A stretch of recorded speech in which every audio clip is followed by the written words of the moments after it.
Precise, eloquent, God-fearing, a trade unionist of rare creed, a statesman like no other, are all attributes of Zambia's second president, Frederick Jacob Titus Chiluba. Frederick Chiluba was born on April 30th, 1943, and was raised in the mining town of Kitwe on the Copperbelt province. At that time, Zambia was heavily dependent on a single export commodity, copper. As such, Zambia had one of the highest levels of industrialization on the continent and the most developed trade union movement, apart from that in South Africa. This served as an ideal career launchpad for a charismatic, smart, and articulate young man that Chiluba was. Chiluba, a self-made man and an active trade unionist, would rise through the ranks from being a bus conductor, an accounts assistant at Atlas Copco, and onwards to become president of the Zambia Congress of Trade Unions, ZCTU, in 1974. By the 1980s, relations between the government and the trade unions deteriorated due to an attempt at incorporation by the government of President Kenneth Kaunda. As president of ZCTU, Frederick Chiluba changed his attitude from that of automatic support for the then ruling party, the United National Independence Party UNIP, to that of monitoring its performance. The one-party state became more dictatorial and the economic system deteriorated. The last 1986 and the 1990 food riots were, as a result of the degenerated economy, a clarion call for change to a liberal political and economic system came timely. In 1990, Zambia's first Republican president, Dr. Kenneth Kaunda, succumbed to calls for a multi-party system and amended the constitution, paving the way for the multi-party politics. I'm glad, therefore, to take this opportunity to say now, those who want to form their small parties are most welcome, provided they know that we want peace in Zambia. Peace, stability, unity, and development. This fellow is signing on behalf of 8.5 million Zambians. A few hours away, we are saying farewell to our founding president. Let us say farewell to our president.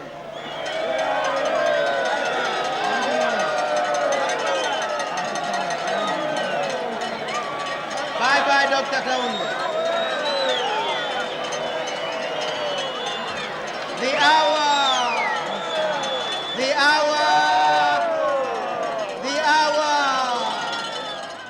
On October 31st, 1991, Chiluba won the elections to become Zambia's first democratically elected president on the Movement for Multi-Party Democracy (MMD) ticket, ending the 27-year rule of Zambia's first president, Dr. Kenneth Kaunda of UNIP.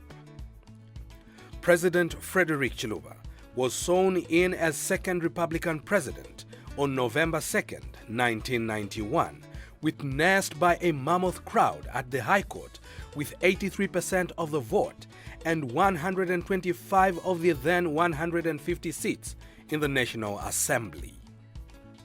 In his inaugural speech, President Chiluba expanded on his campaign slogan with resounding declaration, "The hour has come to build a better Zambia." The greatest lesson we can learn from the past 27 years is that freedom is at the core of every successful nation. In the world and in Africa today, the great nations, the prosperous nations, are the free nations. A new breeze is blowing in Zambia, the breeze of democracy and freedom, the breeze of human rights. The winds of change predicted for Africa decades ago have finally reached our land. Chiluba's victory was not only important to Zambia, but to the entire African continent and the world at large. It was the first in a subsequent series of government handovers through the democratic ballot box to be witnessed in Sub-Sahara region and one of the first on the African continent. However, at the time of his ascension to power, Chiluba inherited an economy that was unproductive and had a negative growth rate. Mealie, food shortages, and queues were the order of the day. At the time he became president, this country's economy was very, very bad, worse than it's ever been. You could hardly find soft drinks like, Coca-Colas and all these things. The things that now young people sell by the roadside were not available at all. Only to those with the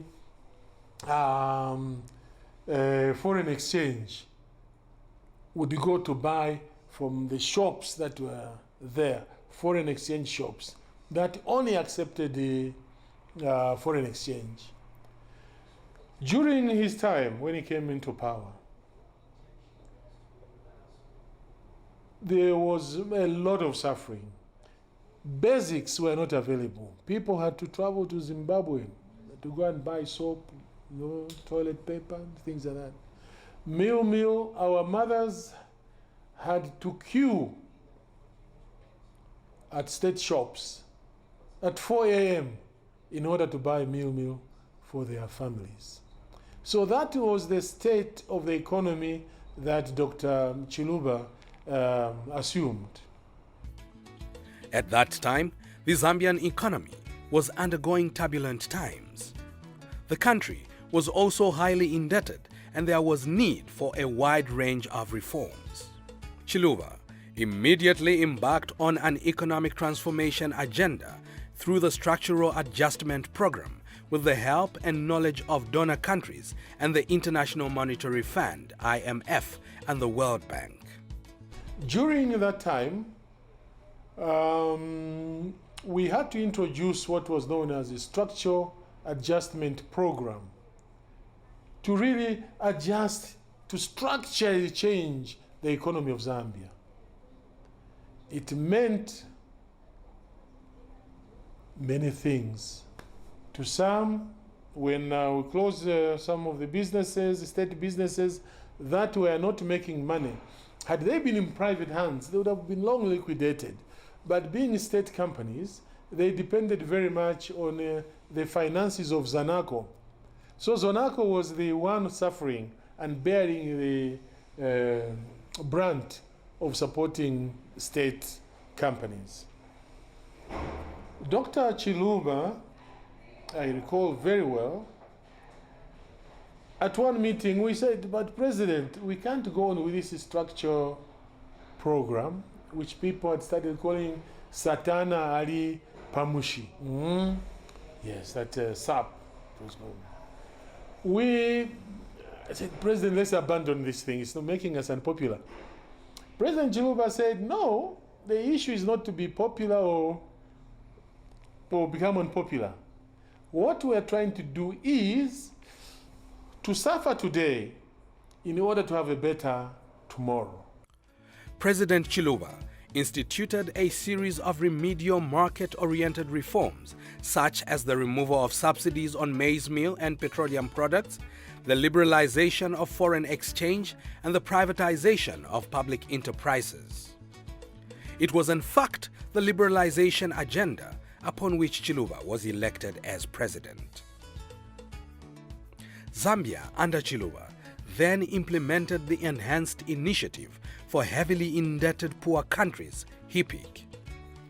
The Heavily Indebted Poor Countries, HIPIC, are a group of 37 developing countries with high levels of poverty and debt overhang, which are eligible for special assistance from the International Monetary Fund, IMF, and the World Bank.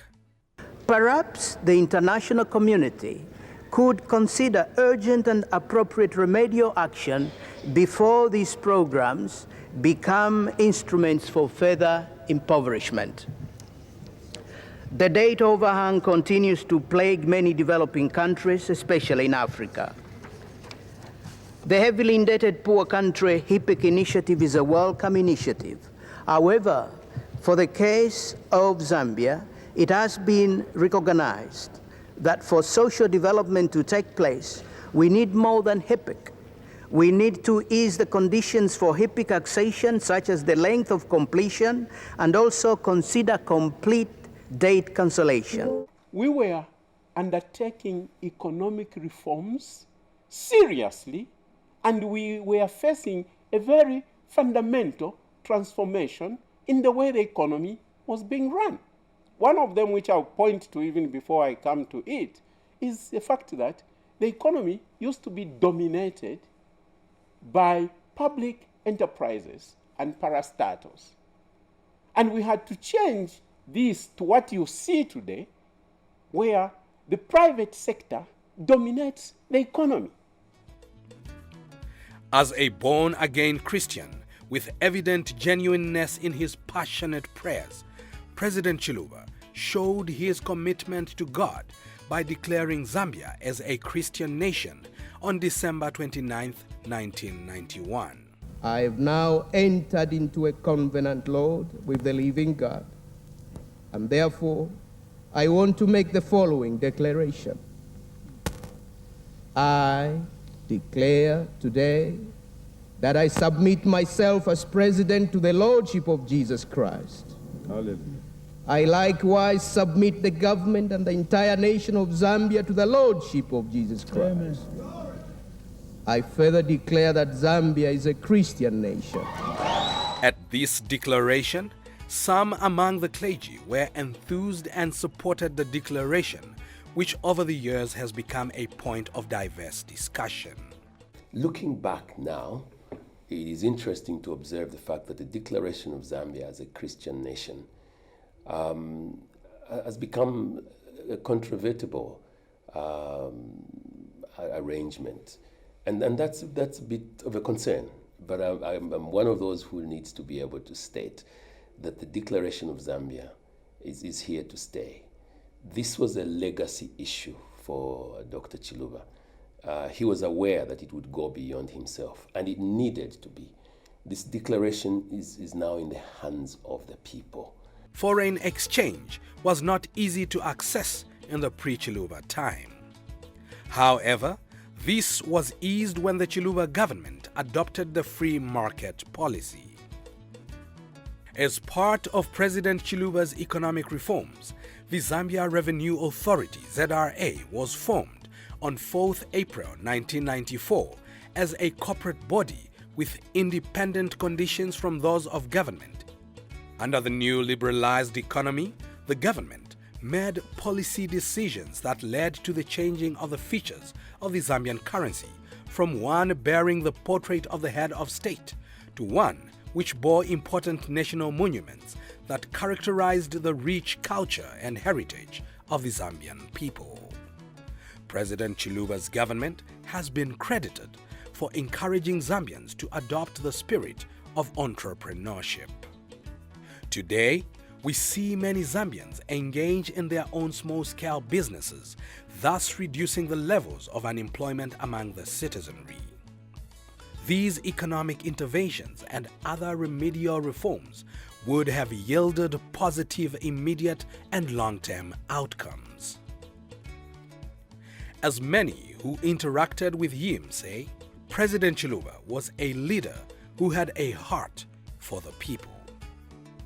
As the saying goes, heart cannot be explained. It can only be experienced. To underscore this, President Chiluba promoted land and home ownership by implementing land reforms and the housing empowerment policy alongside market liberalization and structural adjustment. This acted as a stimulus for the housing market and increased investments in housing, a phenomenon that is visible even today. President Chiluba's policy on housing empowerment allowed workers to buy government houses that they were living in or if they work for parastatal companies, they buy those houses, or if they had been renting a council house for some time, the sitting tenant, they would buy it. Now, most Zambians didn't have enough money to buy these houses. So President Chiluba said Zambians must own property. He declared that we shall slash the prices, so that if a house was, for example, a council house was, say, 5 or 10 million, he said, well, it shall be sold for 300,000. And we're talking about an invest kwacha, which would have been 300 kwacha. Some of the houses were bought for 10 kwacha to allow the people to own these houses. One of the milestones achieved through the housing privatization policy was the Presidential Housing Initiative, PHI. The Presidential Housing Initiative, PHI, was targeted at Zambians who could not afford quality shelter. Nalioli nyaba manwe fyo bakala chitaba chitama yanda ngamona tichamu afyo kulasonkela te kushitisha mwila shitisha wafuma mufye washamo bambi bale kulipirolelia. That is what empowerment means. If you can't afford to stay in a council house or government house or any house that you buy from the mines, don't force yourself. Walk out, it's still your house. Rent it out and you receive rent. And you are a boss. Wakuladi afya every day. That is what empowerment is all about. Nobody is running away from the houses they bought, not one. Not from the mines, not from the council. And this is what, you know, by UNIPA are very surprised. Wherever they are saying, Kaka Muntwe, why didn't we think of that also? Many families today are still benefiting from the housing privatization policy. There are many testimonies from youth whose parents financed their education through proceeds from these properties. President Chiluba announced the sale of government houses, government and council houses, to sitting tenants who included civil servants like my father. So the rentals which came from that house were able to provide for the basic things needed at home, and also were able to send us to school up to university level. Zambia, with its liberalized economy, democratic system of governance, and a strife-free social environment, designed an incentive package to create a sound investment climate for both domestic and foreign prospective investors. The MMD government, under the leadership of President Frederick Chiluba, also instituted the sale of public enterprises through the privatization program, which included the mines, among others. These far-reaching reforms extended to the transport sector, an area that was grappling with inefficiency and a deplorable road network. Before 1990, most roads were in a deplorable state, such that it was a nightmare to drive locally between cities or towns. Just look where I'm standing. Yes, sir. Morning, Mr. President. Morning, Mr. Morning, sir. Morning. Morning, sir. And this is the smallest. Huh? The shallowest, smallest, and we are going to what you call open pits and craters. Craters, sir. Craters and open pits. Yes. Yeah, we can mine copper out of them. So let us go. Construction of roads was high on the Chiluba government agenda, and most roads were tarred and given a new lease of life. One of the roads built was the Chingola-Lusaka Highway. It took days to travel from one town to the other, as buses were few. People had to spend nights at bus stations to board a bus. Chiluba's government waived import duty on buses for 2 years and brought the influx of privately owned buses on Zambian roads. Today, one can commute on a return trip from Lusaka to Chipata in the eastern province of Zambia the same day.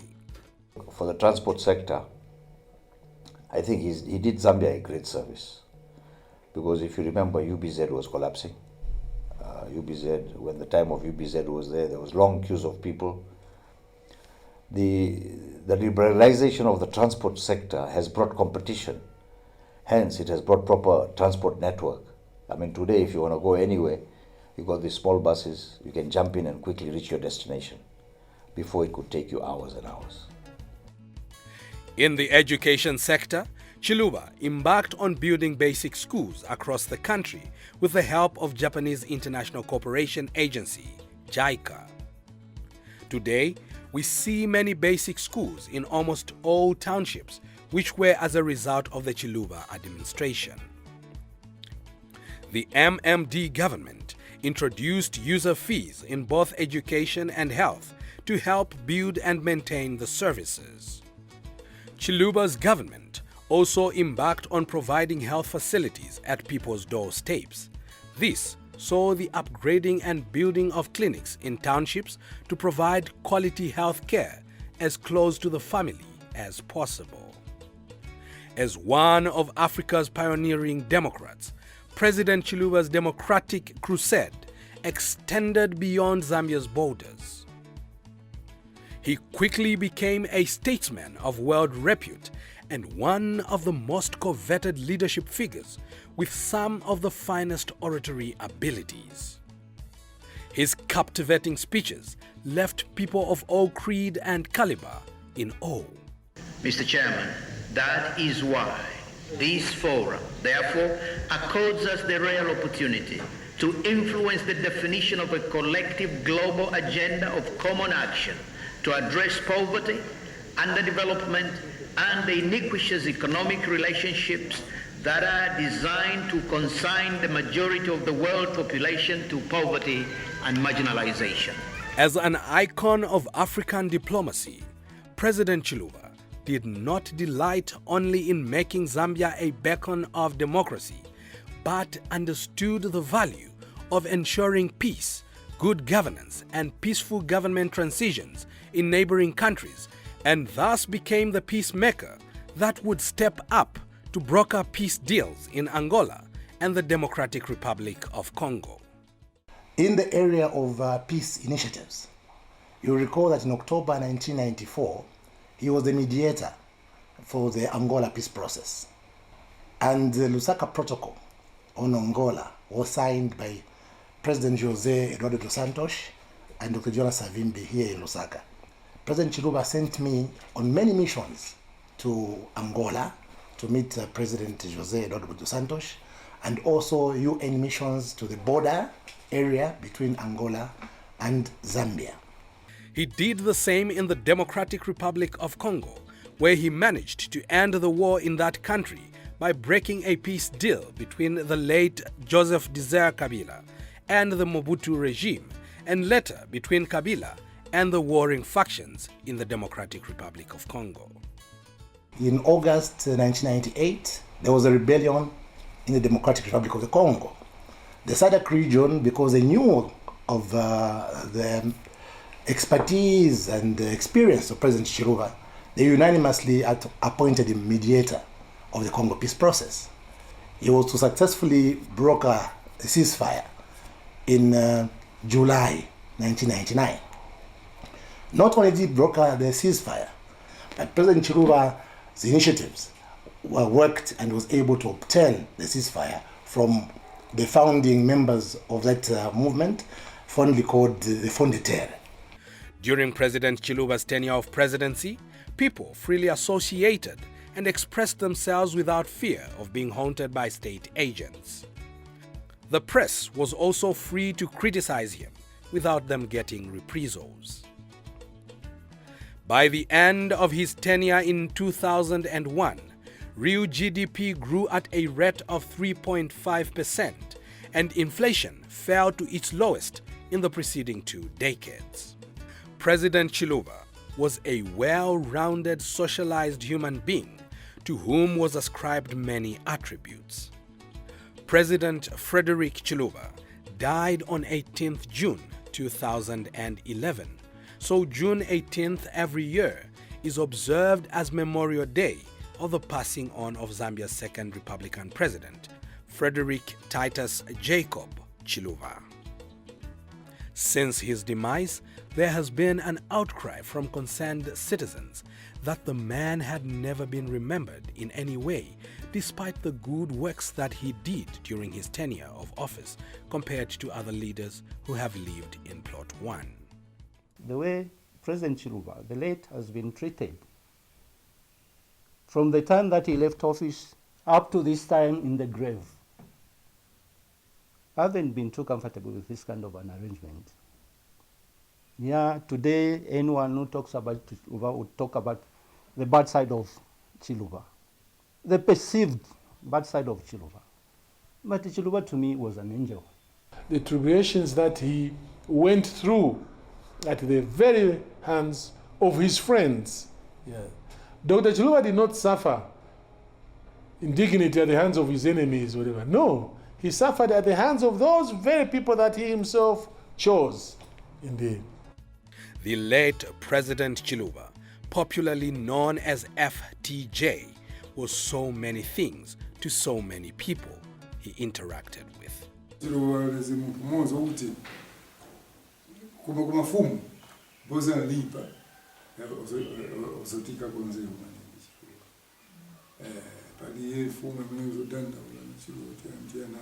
brought actually what is called democracy and liberalization of the mind. I think those are the great things Chiluba has done, more than anybody else. He's the one who has brought freedom. I knew Mr. Chiluba as a son of the soil, having born in my area or from my area. I knew Mr. Chiluba as a trade unionist.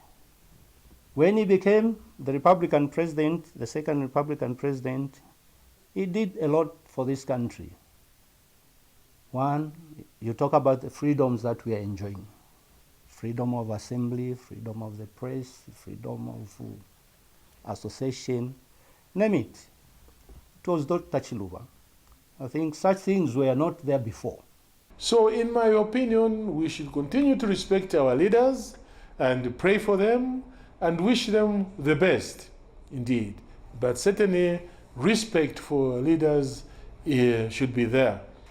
Really to be remembered as a man who cherished democracy, not only inter-party democracy, but intra-party democracy. He encouraged contestation within the party itself, at all levels, from the branch up to the National Executive Committee. His family has fond memories of a man they called father.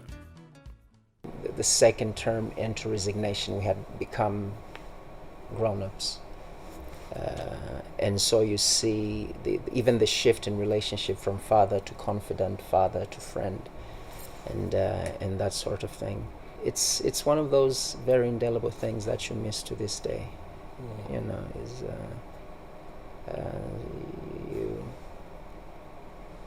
you know, a father is a father, president, so on and so forth. His absence is obviously a very has been a very difficult thing to deal with. Yeah.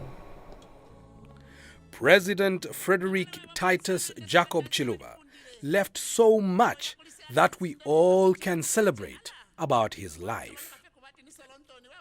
A hallmark of accolades as a leader of this great nation, Zambia, who loved his people. A democrat, an amusing personality, a peacemaker, a parent, and one of Africa's finest statesmen. All these but to describe one man, gone but not forgotten, Frederick Titus Jacob Chiluba.